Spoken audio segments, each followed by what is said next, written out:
Welcome to the Genius Factory. Enjoy the video. You begin by validating demand. Run quick surveys, check competitors, and map delivery density so you know where you'll get orders.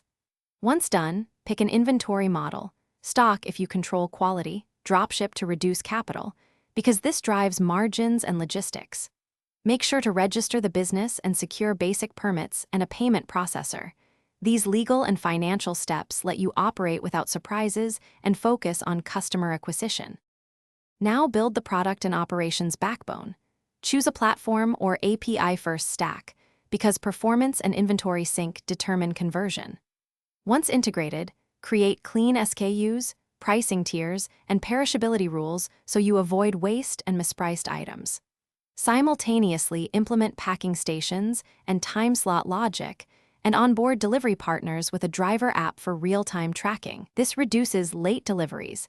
You soft launch to a pilot group, monitor AOV, conversion, and delivery times, and iterate fast on pricing and UX because early fixes compound.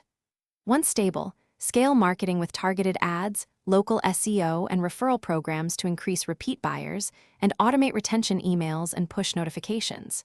If problems occur, prioritize a single troubleshooting loop. Check inventory sync, payment gateway logs, routing errors, and customer messaging.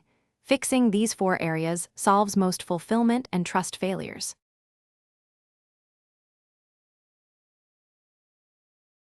Thanks for watching. If you found this helpful, don't forget to like and subscribe.